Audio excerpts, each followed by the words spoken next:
का स्टार्टर है जो कि समरसेबुल का है। ये आपका 16 एम्पियर का इसमें कॉन्टैक्टर का इस्तेमाल होगा।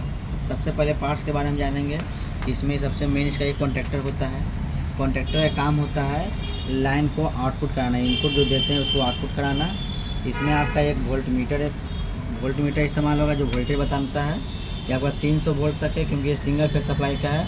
अगर ये 440 का रहेगा तो ये 500 रीडिंग 550 इसका मैक्सिमम वैल्यू रहेगा। इसके बाद यहाँ पर ये एम्पियर मीटर है जो ये दर्शाता है कि आपका मोटर कितना करंट खपत कर रहा है। ठीक है,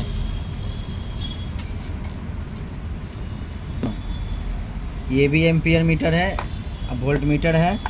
और ये आपका digital volt meter and ampere दोनों इसी में आएगा। ये आपका एनालॉग कहलाता है क्योंकि ये कांटा से बताता है, और ये डिजिटल है, इसमें आपको वोल्टेज भी बताएगा और एम्पियर भी बताएगा।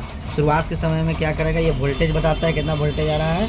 जैसे मोटर ऑन होगा तो यहाँ पर एम्पियर लिखना शुरू कर देगा। लेकिन इस वाले मीटर में क्या है कि पहले वोल्टेज चेक करना है, तो वोल्टेज के लिए यहाँ पुश बटन होता है, बटन दबाइएगा तो वोल्टेज बताएगा, छोड़ेंगे तो वोल्टेज बताना बंद कर देगा। उसके बाद जैसे मोटर को ऑन करते हैं तो यहाँ एम्पियर बताना शुरू कर देता है।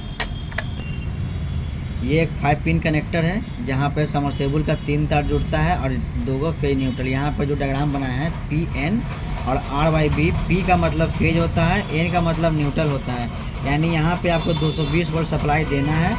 और ये जो RYB है, R पर रेड होता है, समरसेबुल का जो रेड वायर रहेगा वो रहेगा, ये येलो वायर हो गया और ये ब्लू वायर हो गया। समरसेबुल का टोटल 3 तार होता है, रेड येलो ब्लू, जिसमें रेड जो होगा वो रनिंग कॉइल होता है, येलो स्टार्टिंग होता है, ब्लू कॉमन होता है। स्टार्टर में आपका 2 कंडेंसर इस्तेमाल होता है, एक रनिंग कंडेंसर और एक स्टार्टिंग कंडेंसर। यहाँ पर एक कंडेंसर बना है जिसका वैल्यू 100 से 120 MFD का है, और ये वैल्यू जो है वो 50 MFD का है। अब इस कंडेंसर में पहचानेंगे कि कौन रनिंग है कौन स्टार्टिंग है। तो देखिए यहाँ पर वैल्यू ये जैसे कि ये 36 MFD का है, ये 50 भी रह सकता है, 40 भी रह सकता है, 60 भी रह सकता है। और स्टार्टिंग कंडेंसर देखिए यहाँ वैल्यू है 80 से 100 MFD। ये 100 से 120 भी आता है, 120 से 150, 150 से 200, 200 से 250 कंडेंसर भी आता है। यानी कह सकते हैं कि जिस कंडेंसर का वैल्यू अधिक रहेगा वो आपका स्टार्टिंग कंडेंसर होगा, और जिस कंडेंसर का वैल्यू कम रहेगा वो रनिंग कंडेंसर होगा। एक चीज़ और, अगर कंडेंसर का वैल्यू समान हो तो वहाँ वोल्टेज रेटिंग चेक करना है। आपका स्टार्टिंग कंडेंसर का जो वैल्यू होता है वो 230 वोल्ट होता है मैक्सिमम वोल्टेज, और जो रनिंग कंडेंसर होता है वो 440 तक होता है, 440 वोल्ट तक होता है। तो वोल्टेज से अगर तुलना करते हैं तो रनिंग कंडेंसर का वोल्टेज अधिक होता है और स्टार्टिंग कंडेंसर का वोल्टेज कम होता है।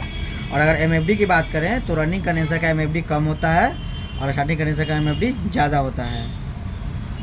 फिर इसमें यूज होगा आपका 2 स्विच होता है, एक ऑफ स्विच एक ऑन स्विच। ऑफ स्विच का क्या है कि दबाने पर मोटर को बंद कर देता है, और ये ऑन स्विच क्या है कि दबाने पर मोटर को ये चालू करता है। जिसमें टोटल 4 पॉइंट होते हैं, इसमें टोटल आपका 2 पॉइंट होते हैं। ये MCB है। MCB दिया जाता है कि मोटर में ओवरलोडेड हो, जैसे ये आपका लगाया हुआ है 20 एम्पियर का, यहाँ पे आपको 16 एम्पियर का इस्तेमाल करना है। अगर ये एम्पियर ज़्यादा लेता है तो मोटर ट्रिप कर जाता है। मोटर प्रोडक्शन के लिए लगाया गया है। इसमें क्या होता है, 2 पॉइंट होता है, एक होता है इनपुट, एक होता है आउटपुट। ये जो लाइन देख रहे हैं वो निचला सिरा होता है, इसमें इनपुट देना है, और लोड जो है ये आपका आउटपुट सिरा हो गया। यहाँ से इनपुट देंगे तो ये आपका यहाँ से आउटपुट करना शुरू कर देगा। कभी मोटर में किस तरह का फॉल्ट आता है तो ये ऑटोमेटिक MCB ट्रिप कर जाएगा। ये 2 इंडिकेटर है, एक पावर ऑन इंडिकेटर है, एक मोटर ऑन इंडिकेटर है। कहीं कहीं आपको सिंगल ही मिलेगा, या तो वो मोटर ऑन भी हो सकता है या पावर ऑन भी हो सकता है, लेकिन आपको हम दोनों बता रहे हैं, पावर ऑन भी मोटर ऑन भी। दोनों का अंतर इतना ही है। तो जैसे MCB को उठाते हैं तो आपका रेड बत्ती बढ़ने लगता है, इससे ये पता चलता है कि स्टार्टर में पावर आ चुका है।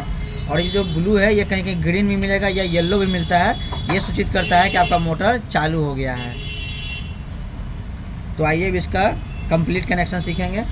ये तो पुश बटन है जो वोल्टेज चेक करने के लिए यहाँ पर लगाया जाता है, दबाइएगा तो वोल्टेज बताएगा, छोड़िएगा तो ये बंद हो जाएगा। ये इसका मेन जो है वो कॉन्टैक्टर है, यही मेन है इसका। इसमें यहाँ सप्लाई देंगे 220 वोल्ट सप्लाई प्लस और माइनस, तो यहाँ से प्लस निकलेगा, यहाँ से माइनस निकलेगा।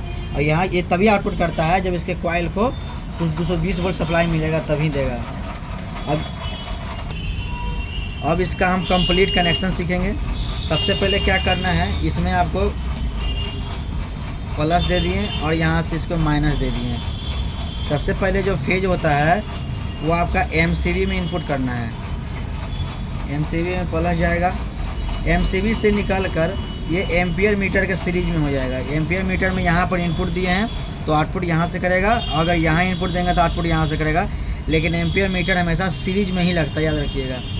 एम्पियर मीटर से निकल कर ही ये कॉन्टैक्टर को फेज दे देंगे और यहीं से आपका ऑन स्विच को भी फेज दे देंगे।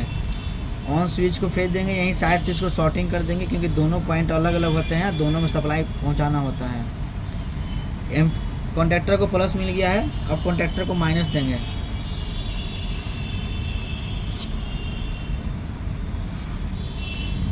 $220 वोल्ट सप्लाई कॉन्टैक्टर को मिल चुका है। यहीं से क्या करना है कि कॉइल को माइनस दे देंगे। अब जो प्लस देना है वो ऑन स्विच से होते हुए आएगा। ये 2 पॉइंट निकलते हैं, ये चला गया यहाँ से ऑफ स्विच में, और ऑफ स्विच से होते हुए ये आपके कॉइल को प्लस मिल जाएगा। कॉइल को प्लस और माइनस जैसे ही मिलेगा तो ये प्लस यहाँ से आउटपुट कर जाएगा, ये माइनस यहाँ से आउटपुट कर जाएगा, और ये प्लस निकल के चल जाएगा आर पर, और ये माइनस निकल के आ जाएगा आपका बी पर। अब यहाँ कंडेंसर की बात करें तो ये स्टार्टिंग स्विच का एक पॉइंट जो बचेगा ये चला जाएगा आपका, यहाँ पे 2 कैपेसिटर, एक स्टार्टिंग कैपेसिटर एक रनिंग कैपेसिटर है। तो जब भी जाएगा तो स्टार्टिंग कैपेसिटर में ही जाएगा। फिर दोनों कंडेंसर का एक एक वायर आपस में जोड़ करके इसको स्टार्टिंग वाले पॉइंट यानी कि येलो वायर पे आपको जोड़ देना है। येलो वाले पे सिंगल जो बच जाएगा इसको आपको रनिंग वाले पे जोड़ देना है। अब देखिए यहाँ पे एक होल्डिंग वायर का इस्तेमाल होता है। ये होल्डिंग वायर बहुत इंपॉर्टेंट है क्योंकि अगर ये होल्डिंग वायर आप नहीं जोड़िएगा तो आपका मोटर स्टार्ट तो होगा लेकिन तुरंत ऑफ कर, जैसे ही आप बटन से उंगली को हटाइएगा उसी समय ये आपका ऑफ हो जाएगा मोटर। तो जब भी देना है तो ऑन स्विच और ऑफ स्विच के जॉइंट वाले पॉइंट पर ही इसको जोड़ना है। ये होल्डिंग का काम करता है।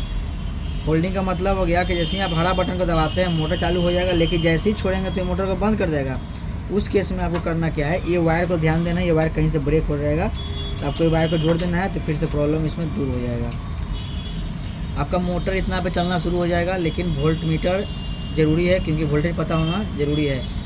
इसके लिए प्लस जो है एमसीबी से उठा कर दे देंगे पुश बटन में। अब पुश बटन से होते हुए आपको वोल्ट मीटर को प्लस मिल जाएगा।